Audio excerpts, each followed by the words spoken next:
Hello, BookTube. In honor of Victober, a BookTube event celebrating the great literature of the Victorians, and alongside the BookTuber Jordan Parsons, I am reading Anthony Trollope's great novel, The Way We Live Now. We're doing a read along of The Way We Live Now for the whole month of October. We're doing it in quarterly installments. The book is 100 chapters long, so that makes things very easy.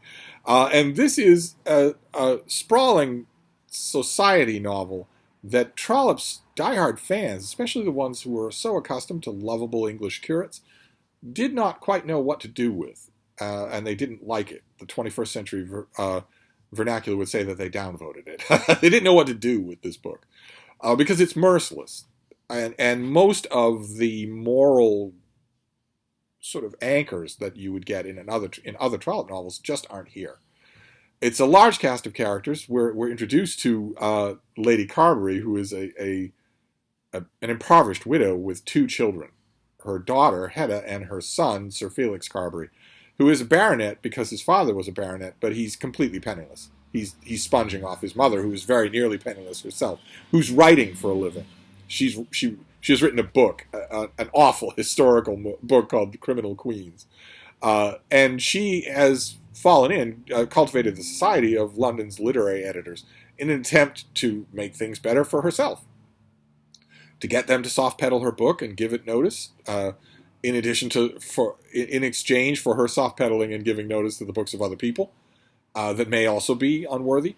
And that opens up a door for this being a satire of the literary world, but it gets much bigger than that. Trollope, I think, loses patience with that, and instead decides to satirize the whole of society, mainly through the lens of one major character, Augustus Melmotte, who is a monstrously bloated financier who comes to dominate all of London life, sheerly through the rumor of his own vast personal wealth.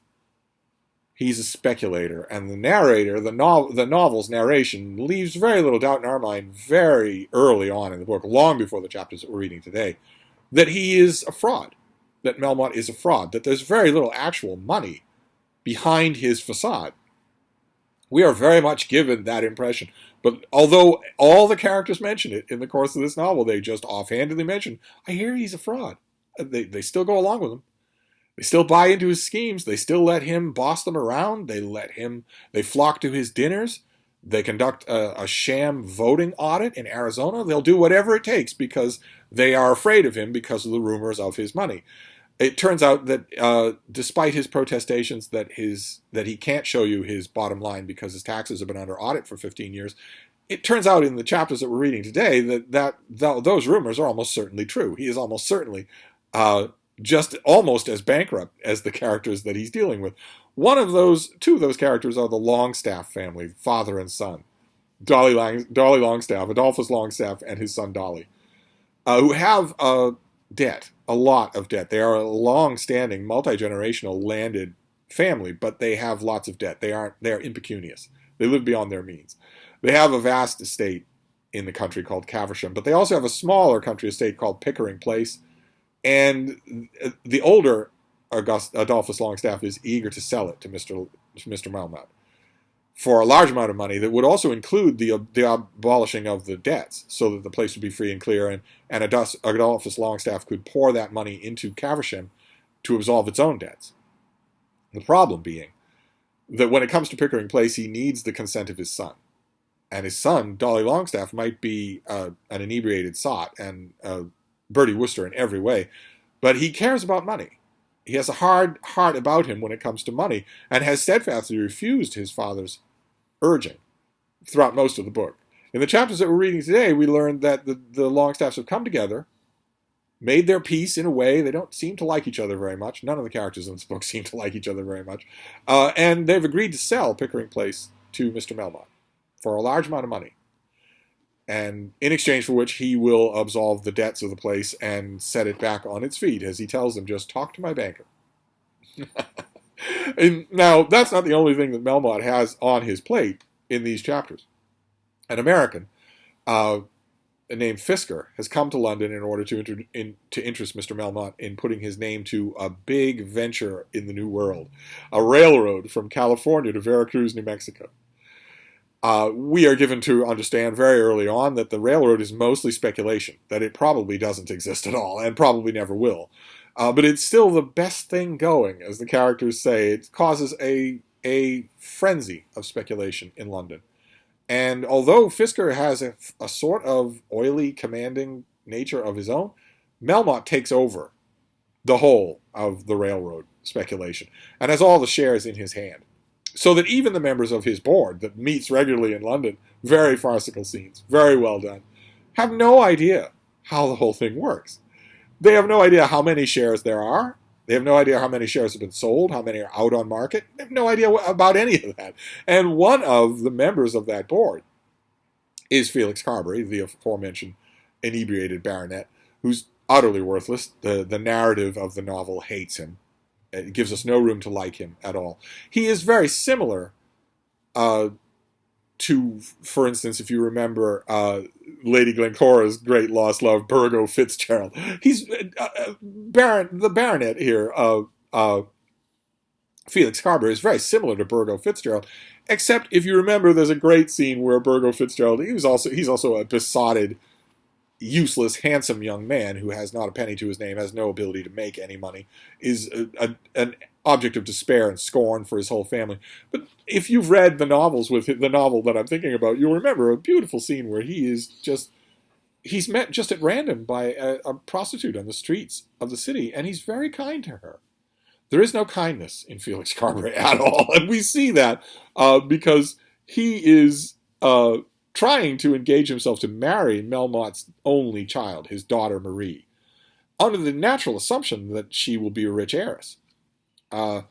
Felix confronts Mr. Melmotte about this in his own feckless way, and Melmotte tells him, "You don't have a brass farthing to your name. I'm not letting my daughter marry you.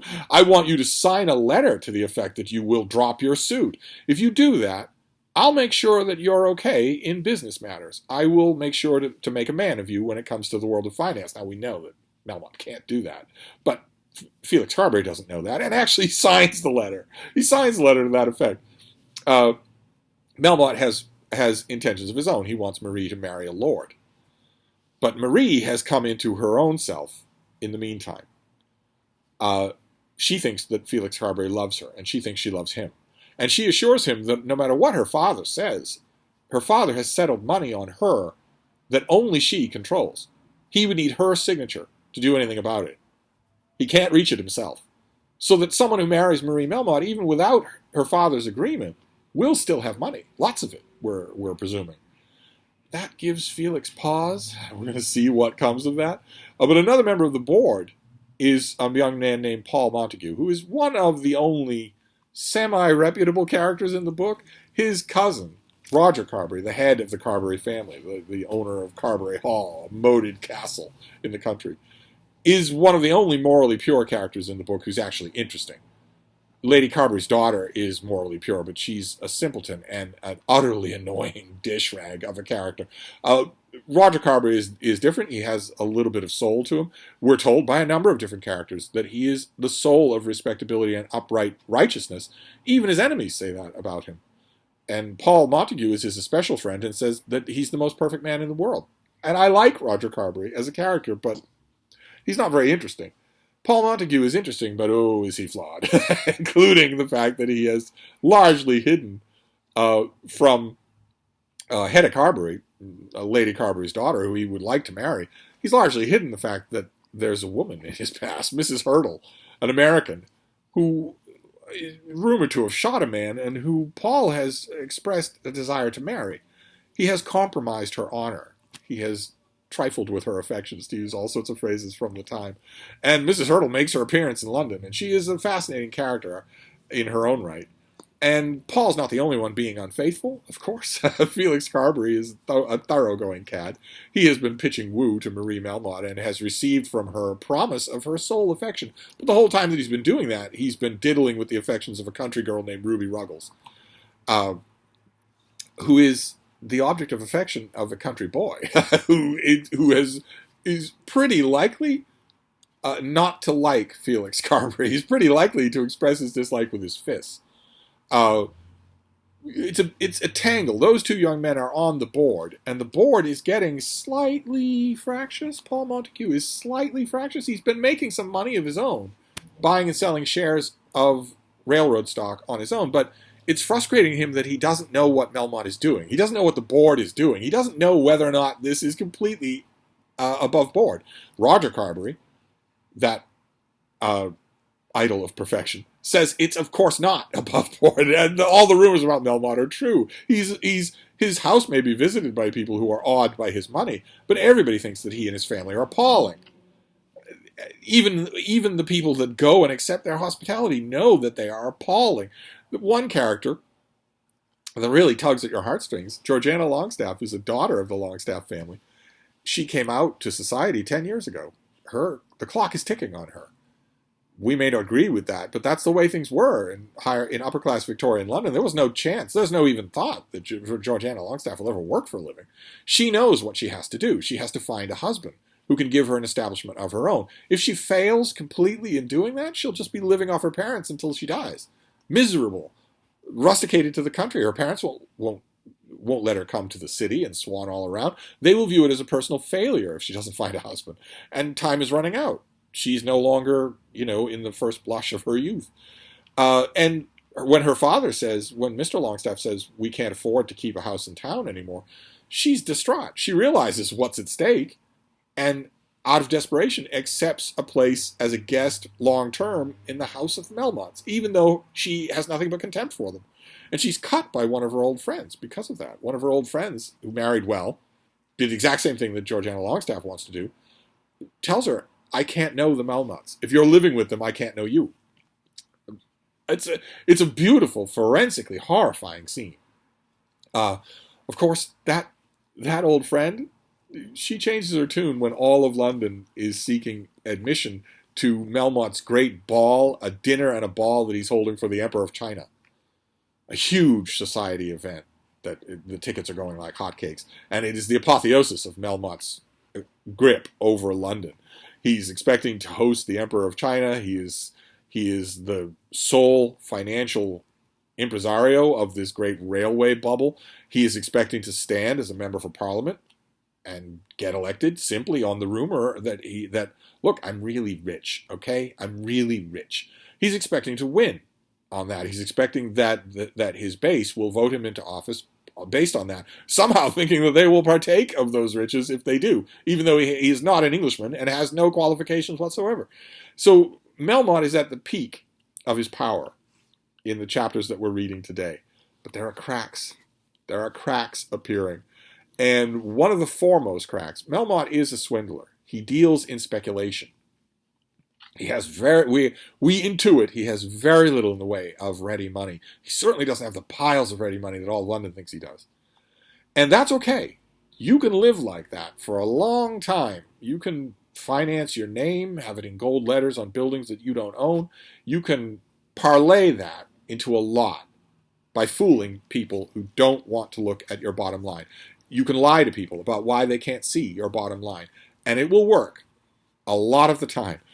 Where you will come into trouble is if you get too overconfident and you start to make deals with people whose lawyers want cash. The worst thing you can do if you are a figure like Augustus Melmotte is to make a deal with somebody who needs ready money because it's the one thing you don't have. And that is what happens with the sale of Pickering Place. The Longstaff's debts aren't going anywhere. They are pressing. They are pressing. The Longstaffs are in distress. It's that distress that is enough to overcome the enmity between father and son and make them sell the place in the first place. They want the money they have been promised for Pickering Place. Melmotte doesn't have it. Plain and simple. He doesn't have it. Now, right after the chapters that we're reading today, we learn the elder of Mr. Longstaff learns from a city friend of his, a finance friend of his, somebody whose opinion cannot be gainsaid. He learns that the minute Melmotte got the titles to Pickering Place, he mortgaged it himself at huge rates. Adolphus Longstaff's friend says the only reason you would do that is if you were desperate for money. That's not good. That's not good at all. The Longstaffs are rancorous. They are starting to press Melmotte for money. for actual cash, which we know he doesn't have. And that sets up the chapters that we're reading next. It sets up the rest of the novel, really, because where can Melmotte lay his hands on money? The huge sum he set aside for his daughter. That's real money. That exists in a bank. He can't get at it. And he set it up so he couldn't get at it, specifically so that his creditors couldn't get at it. He just assumed that if the need ever arose, if the need was ever dire enough for him to need that money that he has set aside and put on in his daughter's name, she would simply sign the papers. But Marie has changed in the meantime. She has grown as a person. It's interesting in this novel, it's part of the thing that made it so unpalatable to Trollope's fans, that both Georgiana Longstaff and Marie Melmotte grow as individuals. They have the scales drop from their eyes. They learn a lot about the world that they had before taken for granted.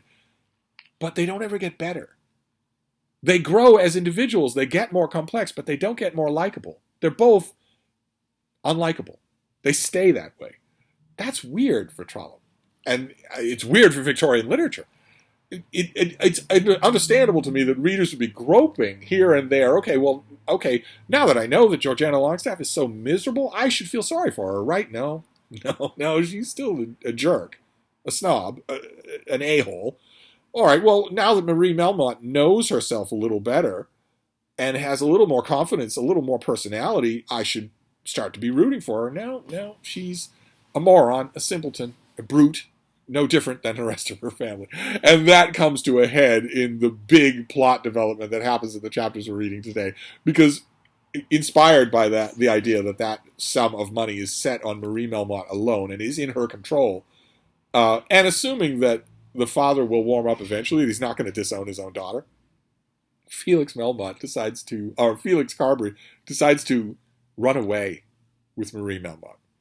They make a plan to converge upon a liner that is destined for New York City, and the chaplain on board will marry them on the way. They will disembark in New York as man and wife, and Mr. Melmotte would see the error of his ways and come around to the idea. At least his daughter will be Lady Marie. She'll be the wife of a baronet, and he can pump money into the estate and all will be well. That's their plan. Marie raises money on her own by forging a check. Mr. Melmotte gives his odious wife a small amount of blank checks for small daily household expenses. Marie takes one of those checks and has it made out for £200. Or a large sum of money. I'm not sure if I remember that total, because Felix Carberry also takes money from his mother, who has nothing to give him. He takes what he can. He's a vampire. He's a horrible creature, a leech. But the problem is they made their plans separately. They are to reach the liner separately. And when Felix is on his own, he decides, since he has money in his pocket, he might as well spend a night at his disreputable club, and he's totally cleaned out and drunk off his posterior. So that the whole thing completely falls. He completely fails. He crawls back home at 6 a.m, drunk as a lord, penniless. He's left his luggage at the club. He's so drunk he barely can find his way home, falls into bed, and stays there for the next 2 days, feeling sorry for himself and miserably hungover. And Marie Melmotte doesn't know that. She goes to the liner and is stopped by Liverpool police under the pay of her father and brought back into her father's home. She doesn't know until later that she would have arrived in New York without Sir Felix. The plan just completely fails. It completely fails. It means, number one, that any hope that Felix Carberry has of getting any advantage out of Mr. Melmotte is gone completely. And how can he show his face anywhere in the city? Word will be known everywhere that he failed to elope with the rich man's daughter. And Marie Melmotte, the scales drop from her eyes a little bit further too, because once she learns the facts, she knows she can't trust Felix Carberry, and he was the object of her heart. That immensely complicates things and throws a spotlight on that sum of money. Because the fact that Marie was embittered about Sir Felix, the fact that she felt so estranged from her father that she thought she had to run away with Sir Felix against her father's wishes, the fact that she was dragged back physically to her father's house and shaken by him until her teeth rattled, is not predisposing her towards him regardless of what she thinks of Sir Felix. It has made enemies of daughter and father. at a time is coming, a time is right past the chapters that we're reading today, where Melmotte needs her. He's going to need her to release that money. He can't legally do it on his own. So that is where we end these chapters. I am very happy to report that that Jordan Parsons, who had a slightly neutral estimate of the first 25 chapters, appeared to enjoy the next 25 chapters much more. That is wonderful. I readily believe that this novel will cast its spell on anybody that gives it time and attention, and I'm hoping that that will happen. Oh boy, though, the rest of it is so good. So we'll talk about the next 25 chapters next week. But I'm having a blast. So I'm going to wrap this up for now. I'll leave a link to Jordan's channel, and I will be back. Thank you, BookTube.